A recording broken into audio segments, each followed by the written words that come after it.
Hi everyone, my name is Nicole Benavides and today's topic is Ivabradine in Catecholamine-induced tachycardia in patients with Paraganglioma.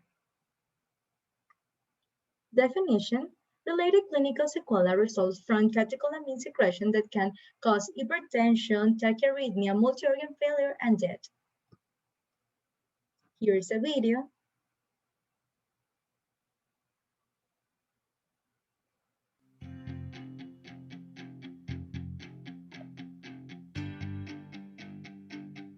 Health Matters is the informational webcast brought to you by NetMeds, designed to keep you informed and up to date on popular medicines, emerging therapies, and even cutting-edge strategies for enhanced wellness, less sickness, and greater energy.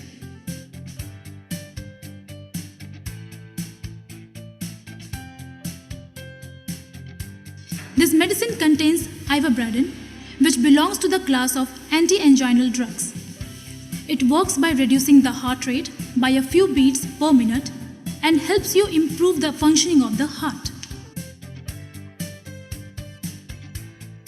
Talk to your doctor before taking this medicine.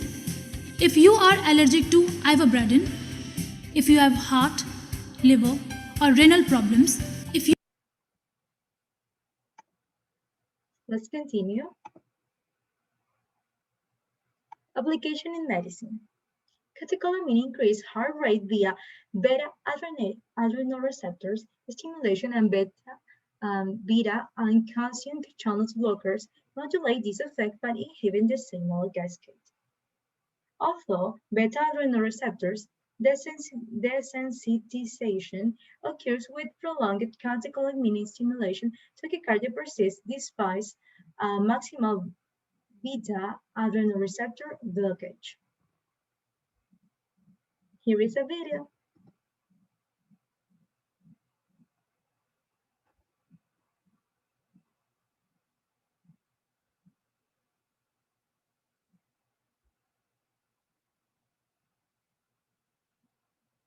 Now, multiple MR images here demonstrate a large mass in the left upper quadrant. Now, notice that this mass isn't arising from the adrenal gland. It's probably just arising from the retroperitoneum. You can see that it's T1 hypointense, T2 bright, and demonstrates avid enhancement. Now, if it was coming from the adrenal gland, I would say that it was probably a pheochromocytoma, but this isn't coming from the adrenal. This is an extra-adrenal pheo or a paraganglioma. Let's continue. Here we have pros and cons. Pros. Ivabradine is the only commercial available EF current inhibitor acting directly in the sinus node without adverse cardiovascular events. The regulation of this intrinsic pacemaker is in the SA node is paramount in heart rate control. Other treatment options has more side effects. Cons. It is important to note that Ivabradine acts alone in the SA node, therefore catecholamine effects on the AV node and cardiomyocytes will not be mitigated by this drug. Here's another video.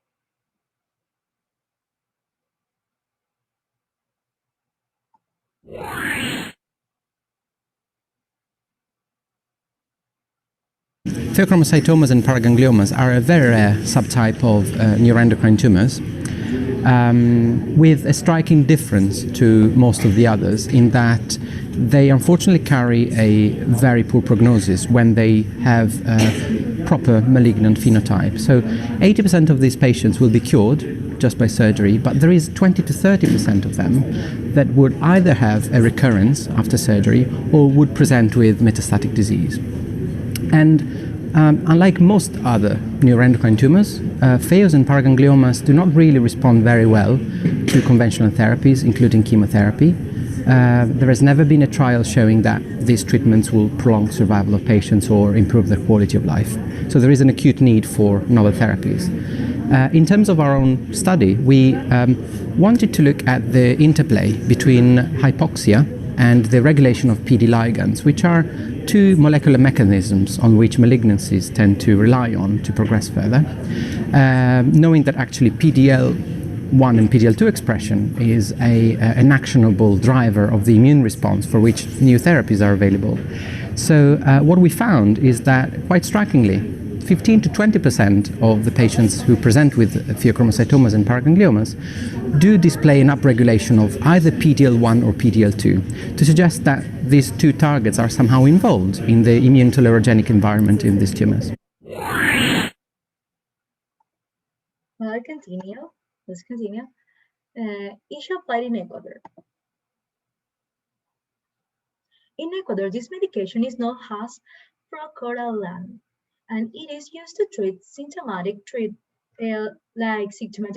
for chronic cerebral angina in coronary artery disease, adults that have intolerance and or are contraindication to use beta blockers, or in association with beta blockers in patients that not controlled with an optimal dose of beta blockers. Treatment of NYHA class 2 to 4 chronic heart failure with systolic dysfunction in association with a standard treatment, or when beta blockers are contraindicated or not tolerated.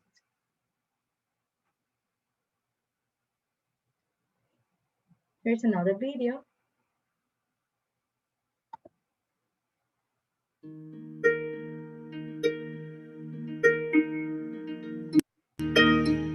My name is Jagdish. I am a very active person. I love to play with my kids. From last 1 year, I started getting pain in my back, and for this also, I already consulted few doctors. So what they have asked is like this might be for long sitting hours in office. So asked me for go for physiotherapy, and he also asked me to get some muscle relaxant medicines. But the pain was not going out at all.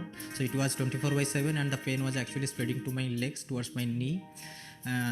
Then the doctor asked me to do a MRI. So in MRI they are suspecting that there might be some cancer, or there might be some tumors in my spine, so which is causing this pain. Me and my friends decided, let's go for a second opinion. So then we come to Manipal. Next day we met Dr. Bofana, and so he is a doctor.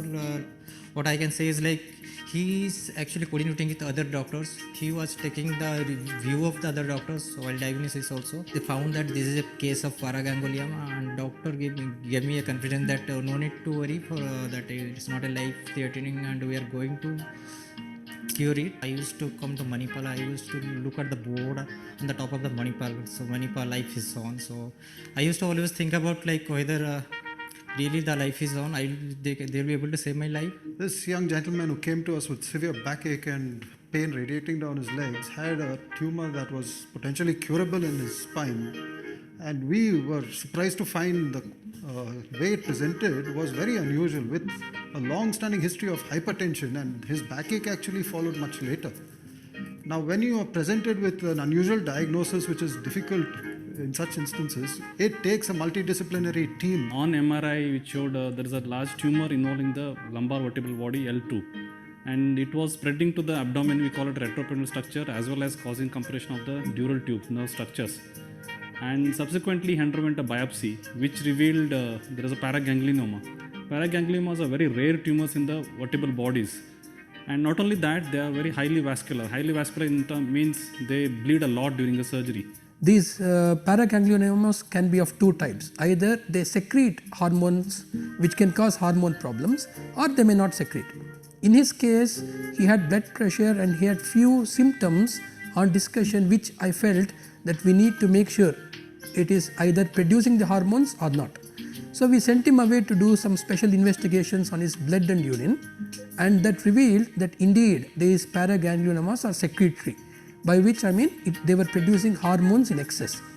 This becomes an added problem with regard to surgery, because if we don't use specific medications to control blood pressure and his heart rate, during surgery when they open up this tumor and they remove it, these hormones can suddenly get into the blood circulation, and a sudden surge in these hormones can cause problems with blood pressure and heart rate.